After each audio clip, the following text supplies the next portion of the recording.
Imagine this, a $15 billion deal that could reshape America's manufacturing has been blocked. Nippon Steel, one of Japan's largest steel makers, wanted to buy US Steel. They promised to invest $2.7 billion to modernize US Steel's outdated plants and even offered workers $5,000 bonuses and job guarantees.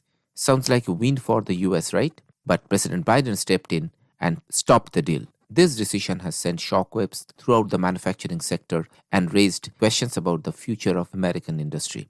So, why did Biden do that?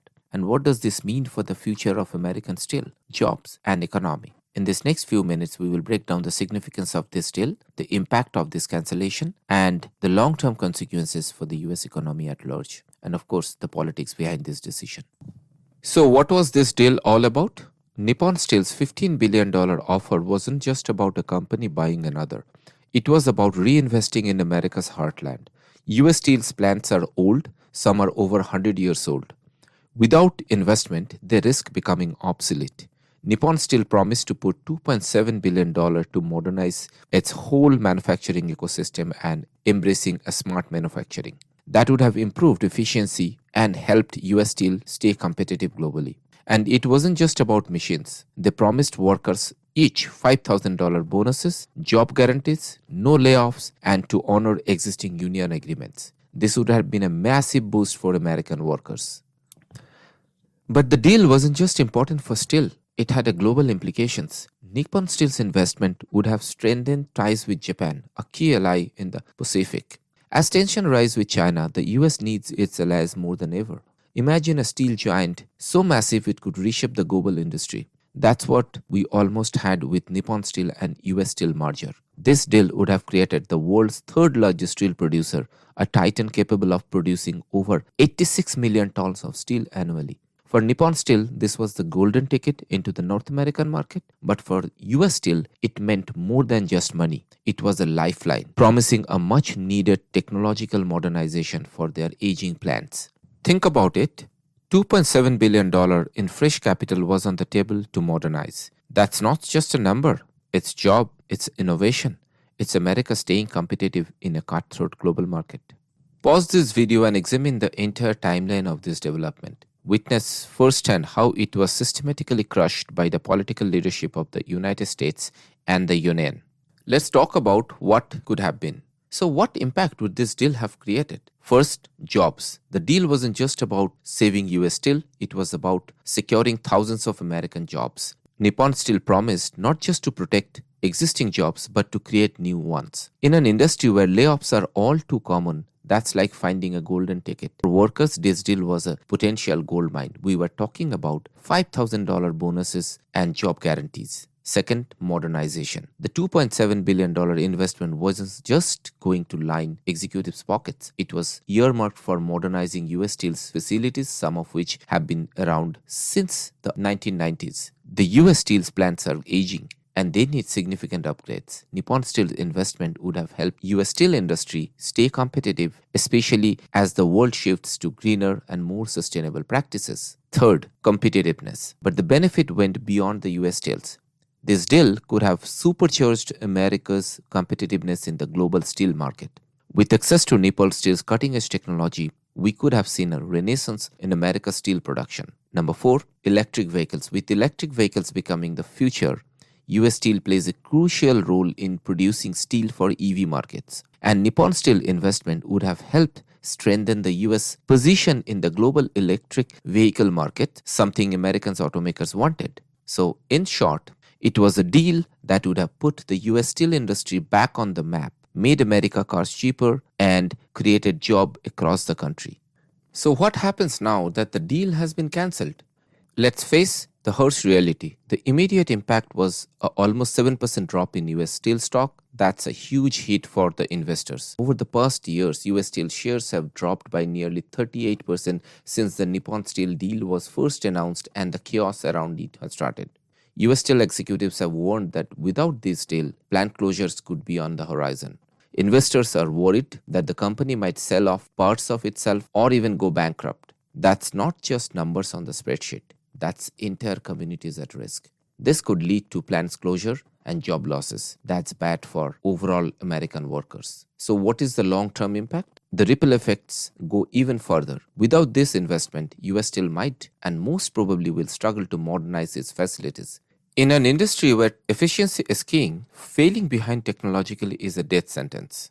And let's not forget about the broader manufacturing sector. Steel is backbone of American industry. If US Steel falters, it could lead to higher costs for everything from cars to construction. US manufacturers will also struggle to compete with cheaper steel from countries like China. So the cancellation of this deal could mean a weaker US economy, more expensive products, and fewer jobs.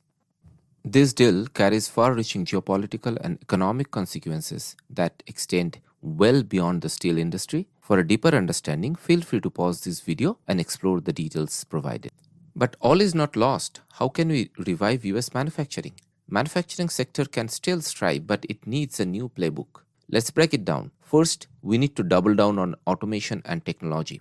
In the first quarter of 2024 alone, $225 billion was invested in new manufacturing facilities in the US. That's a clear sign that the future is in smart factories. Second, we need investment, real money to modernize our factories. Companies like Nippon Steel were willing to do that, but without such deals, we risk falling behind. Third, we need to make sure that the US is a still more attractive position for foreign investment. Countries all over the world are competing for foreign dollars. If the US continues to block deals like this one, foreign investors might look elsewhere. Fourth, we need to address the skill gap of all the workers. This isn't just about the machine. Nearly 60% manufacturers cited the inability to attract and retain employees as their top challenges in 2024. We need to invest in job training so workers can learn new skills and industries changes. The US has always been an innovation leader, but without a focus on modernization and worker skills, we could lose that edge. Therefore, we need to comprehensively work on worker development programs to build the skill labor for tomorrow. Lastly, we need to leverage government initiatives. The government is offering substantial support for reshoring efforts, including financing for domestic manufacturing and broadening access to capital for small manufacturers. Now let's talk about the elephant in the room, the politicization of the CFIUS, the Committee of Foreign Investment in the United States. CFIUS was created as a political watchdog to review foreign investment in the US and assess whether the investment poses a national security risk. But in this case, it seems politics took the driver's seat. The Biden administration used CFIUS to block Nippon Steel's deal for reasons that seems more political than national security related concerns. Instead, it appears to have been influenced by the election year politics and pressure from labor unions. Unions and competitors like Cleveland-Cliffs and other steel manufacturers lobbied hard to stop the Nippon Steel deal, and it actually worked. This deal became a political football with players from both sides of the aisle.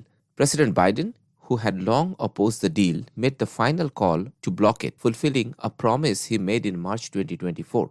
But he wasn't alone in this stance. President Donald Trump also said to instantaneously block the deal if he were in the office. The United States Steelworkers Union, USW, a powerful force in swing state of Pennsylvania, strongly opposed the acquisition, fearing for jobs and pension. Even before the deal reached CFIUS, 3 Pennsylvania lawmakers appealed directly to Treasury Secretary Janet Yellen to intervene.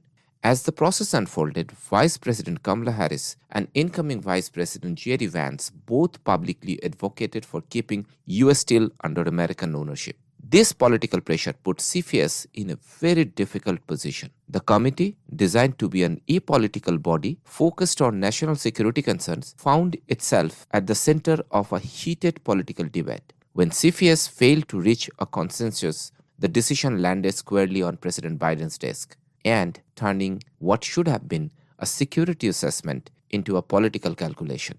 This erosion of CFIUS's apolitical role sets a dangerous precedent. It raises concerns that future foreign investment could be blocked for reasons beyond national security, potentially damaging American reputation as a stable and attractive destination for global capital.